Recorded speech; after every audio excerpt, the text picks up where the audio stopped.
Hey there, roguelike fans. Today we are back with another 7-day roguelike from the 2006 7-day roguelike challenge. This is a game by Jakub Debski. We've encountered him at least twice before. He made Bomber Rogue, an excellent 2005 7-day roguelike entry, which may have been a 1-day roguelike, unbeknownst to me until about a half hour ago. I'll tell you why in a minute. He also made Fur Hunter, which was a 1 kilobyte roguelike. I loved Bomber Rogue, didn't love Fur Hunter. I think he was also responsible for compiling one of the most recent 7-day roguelikes we encountered as well for somebody else. I forget which exact game that was. It's interesting. This year's 7-day roguelike challenge, the 2006 challenge, saw more entries than 2005. But also a lot of less traditional entries, more of these sort of smaller arcade-style entries. And this particular one is no different. Let's hit a key. I left this on the screen to show you that you do have to hit a key when you start this game, because if you started this up and saw only this, you'd be like, oh, it's screwed. Hit a key, and there you go. What we're looking at today is called RogueDash. RogueDash is Jakub Debski's play on Boulder Dash, the old arcade game, turned into a turn-based roguelike format. It is a 1-day roguelike. He programmed the entire thing in 1 day. What else can I tell you? The reason I suggest that perhaps Bomber Rogue was also a 1-day roguelike is the text right here. He mentioned, had a few ideas, blah, blah, blah. He said here, as a year ago, I have no time for a 7-day roguelike, so I decided to write a 1-day roguelike again. Therefore, I assume his previous year's entry, aka Bomber Rogue, was a 1-day roguelike, which is very impressive, because that was my favorite game of the 2005 7-day roguelike challenge. So before we dive into this, yeah, I'm definitely a fan of very classic roguelikes. I freaking love Moria. I love that kind of gameplay, that long-term, develop a character fantasy epic. But there's definitely room in my palette for these awesome sort of arcade-style games, and I've commented so many times in looking at 1 kilobyte roguelikes how much they feel like the old arcade games, where you introduce an interesting mechanic, and that is the core crux of your game, and the entire game revolves around that. This game is very literally taken from an arcade game, as was Bomber Rogue. So it's not hard to make that leap. But anyways, here we go. Your object in the game, if you look right here, you can see we have some asterisks. These are diamonds. You have to grab all of the diamonds on the level. When you've grabbed every single diamond, a staircase will appear, and it will appear back. It'll always appear at your starting point. So the staircase will appear here. We have to grab all the diamonds. The staircase appears. We go down. There are 3 levels, just like in Bomber Rogue. Only 3 levels to clear. And just like my playthrough of Bomber Rogue, I've made it, right as of now, to the 2nd level, not the 3rd. And if it holds true to Bomber Rogue, it introduces new mechanics, slightly new, interesting things at each level. So I hope to make it to at least the 2nd level, and then we'll take things from there. Now you're saying, Jeff, you're surrounded by walls. There's no way you can move. Well, it's Boulder Dash. You're a miner. So as long as your numpad's on, you can walk around just walking through walls. Let's grab this diamond. There's 1 down. But anywhere the monsters, the M's are monsters. They cannot go through walls. So as long as you are surrounded by walls, you're safe from the monsters. Eventually, you're going to have to core through those walls, though, to get to the diamonds.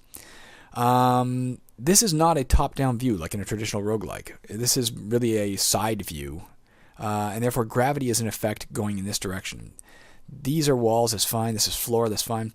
This is a boulder.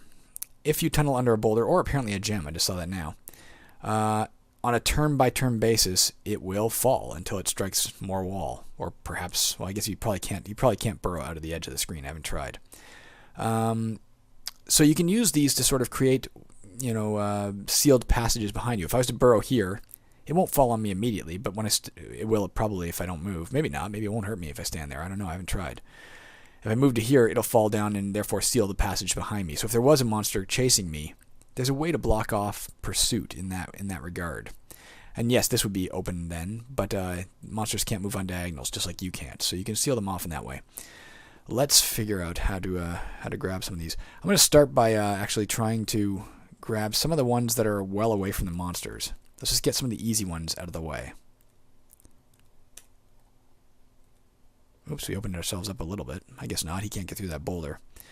Let's grab these outer edge ones. We don't have to come back and get them later.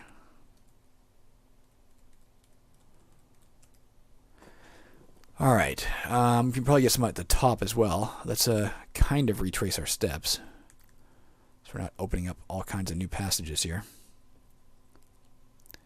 You know what, we can probably dash in and grab one of them. Especially if we do this. That didn't help us much, did it? Maybe we're in trouble. Maybe I screwed up. Probably I screwed up. Oh, I killed him. I didn't know you could do that. Okay, so if the boulder falls on a monster, it kills him. I'm not that familiar with Boulder Dash. I recall it being in arcades. I remember seeing it, but it was never a big thing I loved. I get it confused with Dig Dug in my head as well.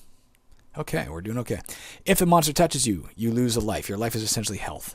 As far as I can tell, there's no way to heal. When your lives hit 0, you're done.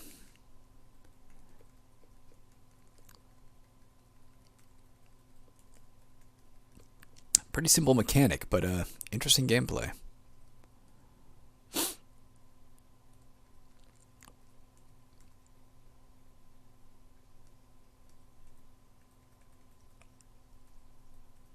Okay, they can't get to us for the moment.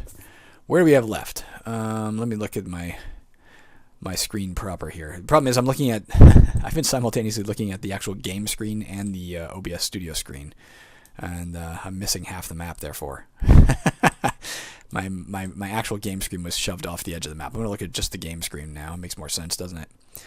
All right, so we have one of these things here. We have a bunch over here. Yeah, it's interesting. It was made to be obviously a real-time game, and yet even in turn-based mode, there's a strategy involved where you can, kill these things. Let me see. Let's save this one for last, perhaps. We'll grab it on the way back to the stairs. Let's try and get over here and see what we can find.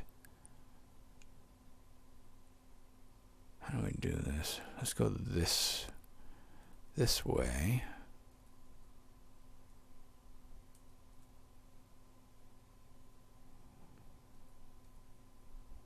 You can also push boulders. Watch this. I shouldn't do it right now, but I've already started. There. If you bump into it, you can push it. Just so you know. I shouldn't have done that right now because it just... Shit. I'm going to get hurt here because I screwed up. Maybe not. Yes, I am. There we go. I got hurt. When they do hit you, they die. That's convenient. So they can only hurt you once.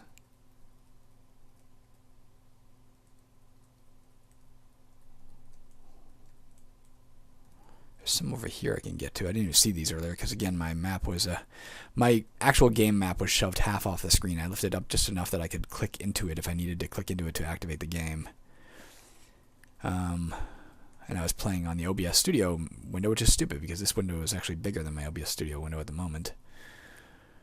Okay, let's dash across here. I think there's only one left. Oh, I thought I was going to get him with the boulder. I did not.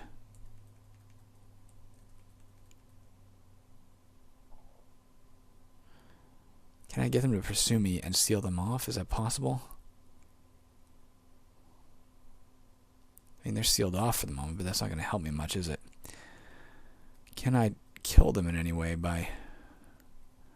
Can I do this?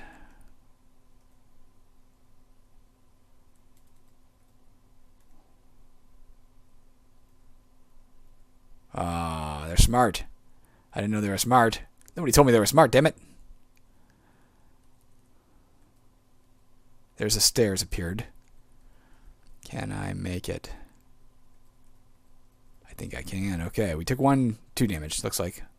Sorry about that, guys. But we did make it to the second level. You use the greater than key to go down a level.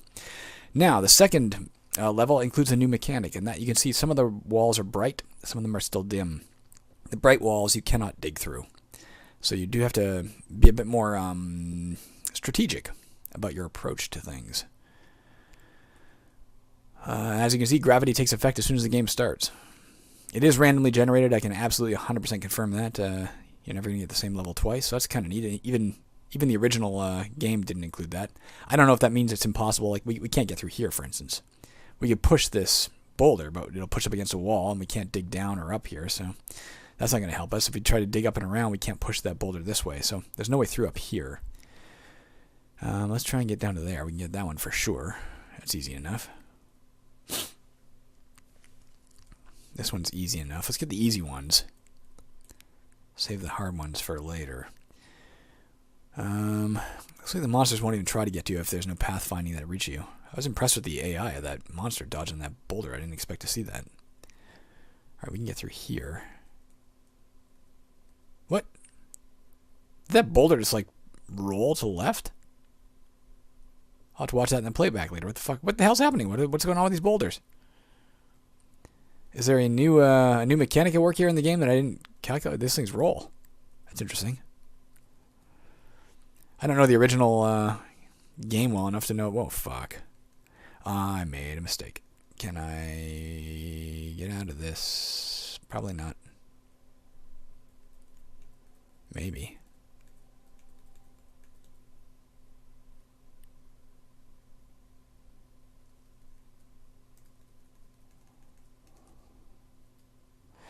Okay, we need to get this one.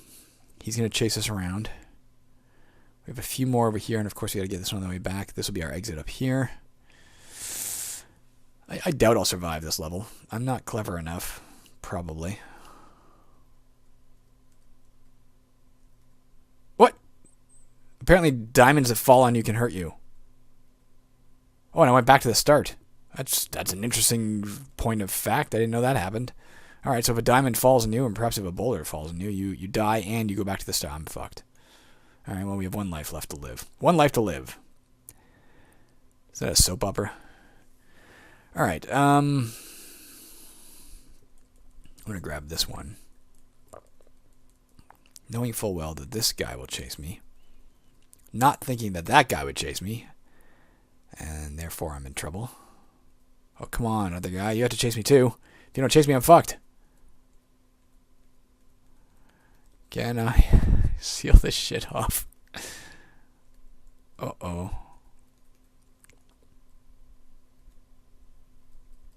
Got one of them.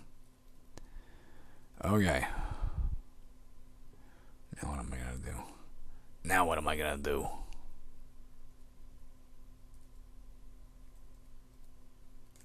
Oh, I tried to open that up and get it to fall on him, but apparently he got me. Alright, guys, that was RogueDash by Jakub Debski. Again, granted, as with Bomber Rogue, he's taken a mechanic that already exists and transmuted it into a roguelike form, which I freaking love. I've mentioned this before. I love it when people take a concept and adapt it to a new medium such that it still works within the confines of this new medium. It always intrigues me a great deal.